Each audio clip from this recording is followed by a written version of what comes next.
WEFUNK. We funk. Getting us back a little bit to the mainstream, like I warned you at the beginning of the list, before immediately launching in to my to obscure stories about my two favorite bands, right? Or my three favorite bands, rather, with the Crows, the Dead and the Brothers. All needing some major talk here on the list, but moving back to something that the people, to my peeps at the coolers and lunch tables, whom I've totally forgotten about, but getting back to those assholes, we have a couple of the more mainstream stories, I should say, going down this year, but I guess starting with number 3, right, and I guess really over the last couple years has become the huge trend in the movie and TV world, but music biopics and musical features, and for the number 3 thing to look forward to in 2020 on the Jammin' World list, we will take a quick look at some of the movies, TV series, documentaries, and even musicals that are going to be coming at us in 2020. As I guess we will start off, I guess, with some of the musicals, like I said, as it will be a very musical kind of year. Not just on Broadway. We're on Broadway, I guess. Hugh Jackman will be leading a production of The Music Man. Of course, a real classic Broadway production coming back with Hugh Jackman, who really is, the premier Broadway star, at least in the crossover film kind of world, as he is really like one of the biggest TV movie stars. That is a Broadway specialist, so epic spot, so a huge casting job for Hugh Jackman with the lead in The Music Man, which will be a big story on Broadway, right, later on in 2020. However, off Broadway, but on the silver screen. Right, but this year expect one of the big movie releases to be The Heights, which was a Broadway smash a couple years ago, won all sorts of Tonys, but a musical taking place in Washington Heights, a neighborhood, Dominican neighborhood in New York City. Don't know anything else about it other than that, but I remember when it was a smash on Broadway. Coming to the screen.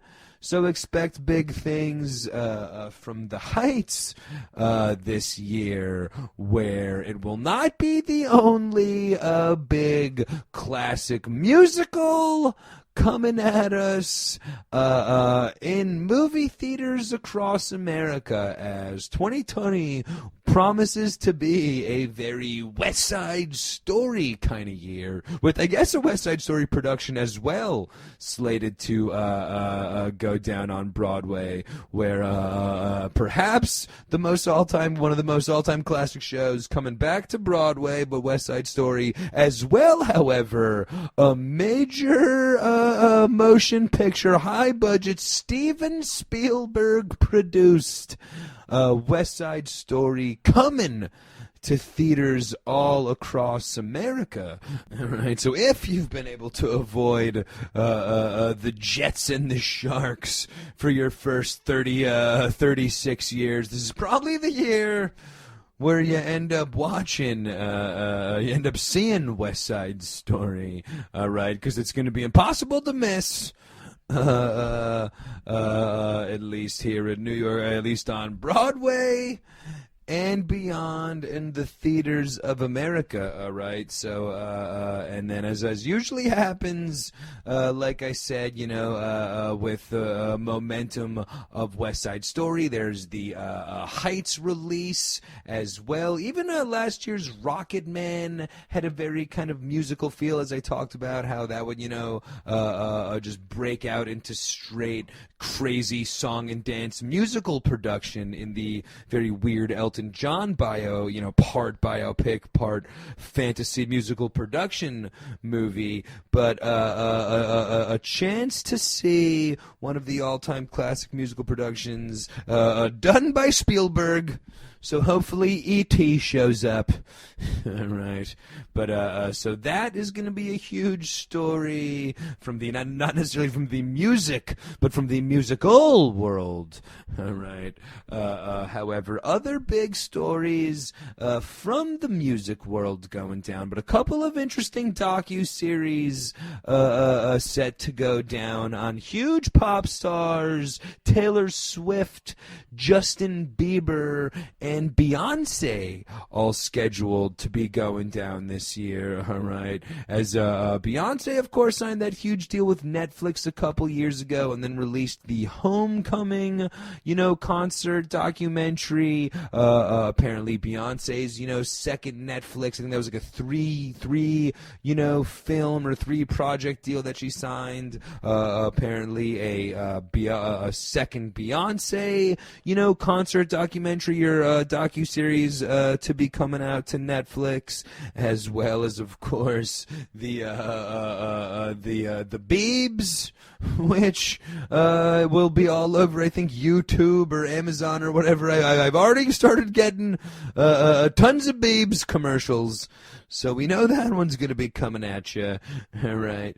But as well, of course, a couple of biopic movies coming out, as we did talk a little bit about it last year on the show with the Aretha Franklin concert documentary taking over the world, and then you've seen really the trickle down effect from the they re-released that Aretha Franklin gospel album concert documentary when it became really popular. Since then, if you've noticed, Snoop Dogg and Kanye both drop gospel albums in the months following the Aretha gospel re-release being really popular. So perhaps Kanye's not the innovative genius that we all thought. He's just piggybacking on the flash success of the re-release of the Aretha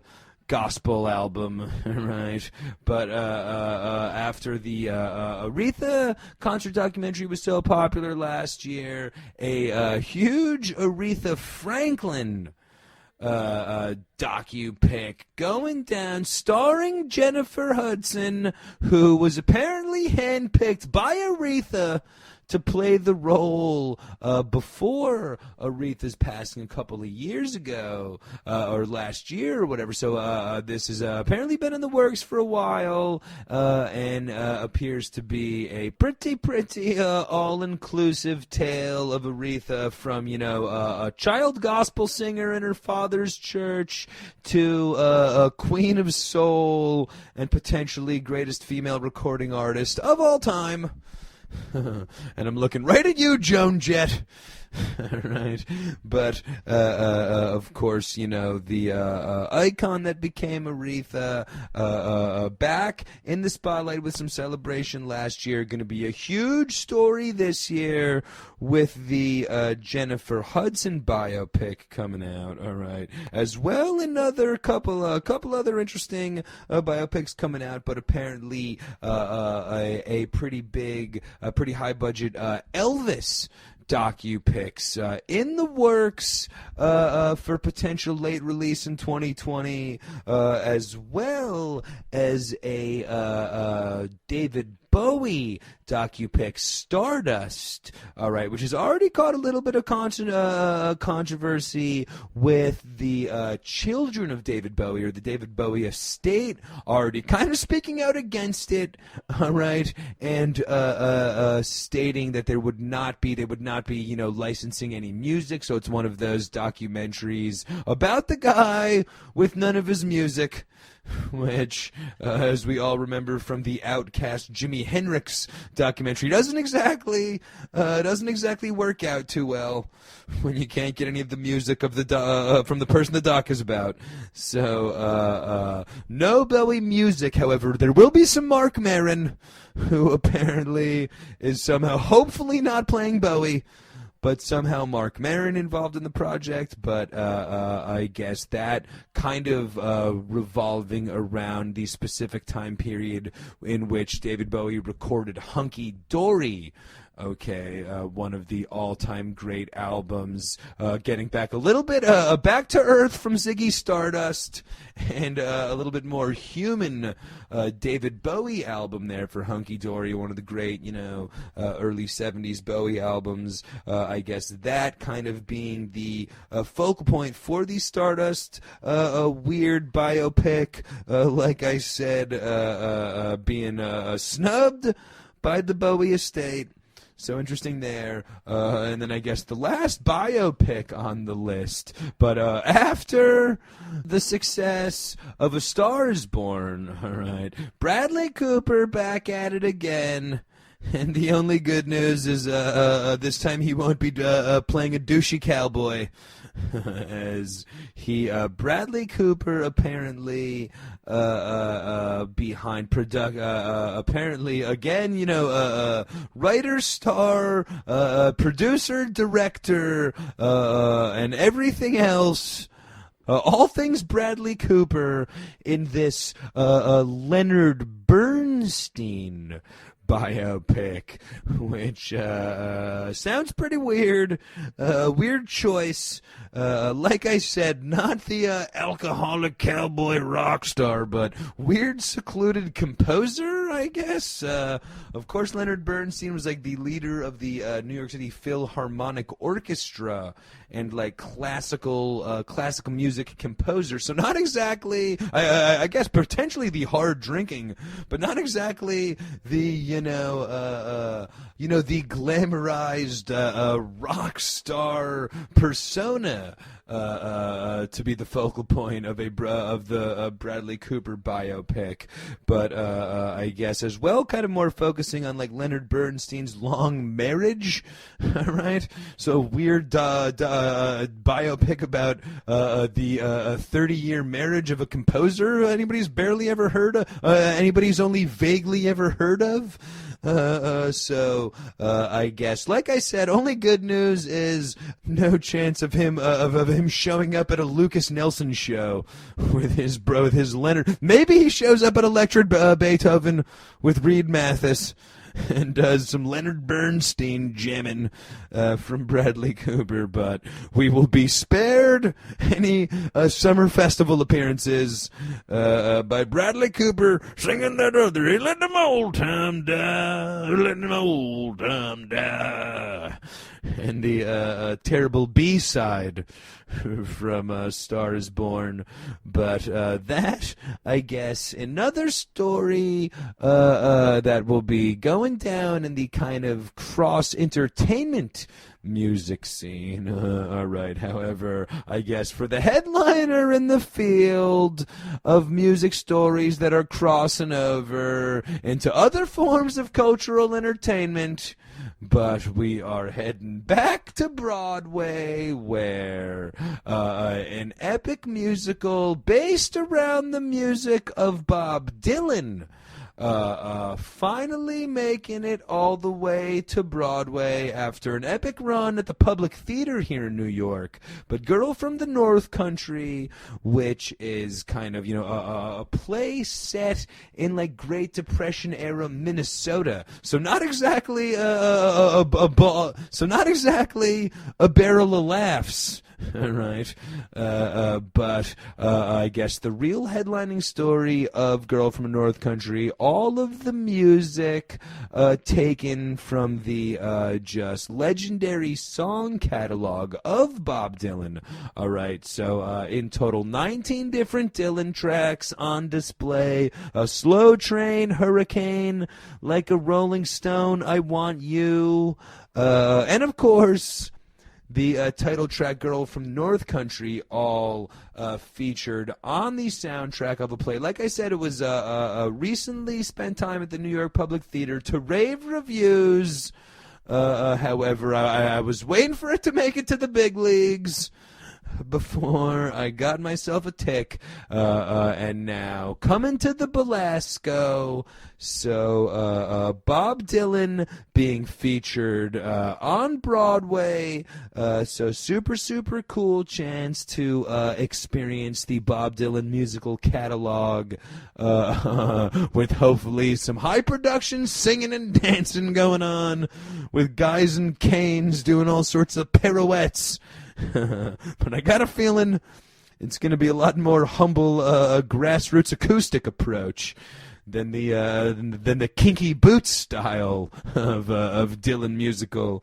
But like I said, finally, I mean, he's won a Pulitzer, he's won a Nobel Prize, but hopefully we can get the man a Tony, so he can finally retire happy, truly feeling accomplished in his field. But definitely super excited for Girl from the North Country to premiere on Broadway, and as well as all of the other music biopics, as well as musicals that are going to be all the craze in 2020, and the number 3 thing that we're looking forward to here on the Jammin World Podcast. Big F! WEFUNK. We funk.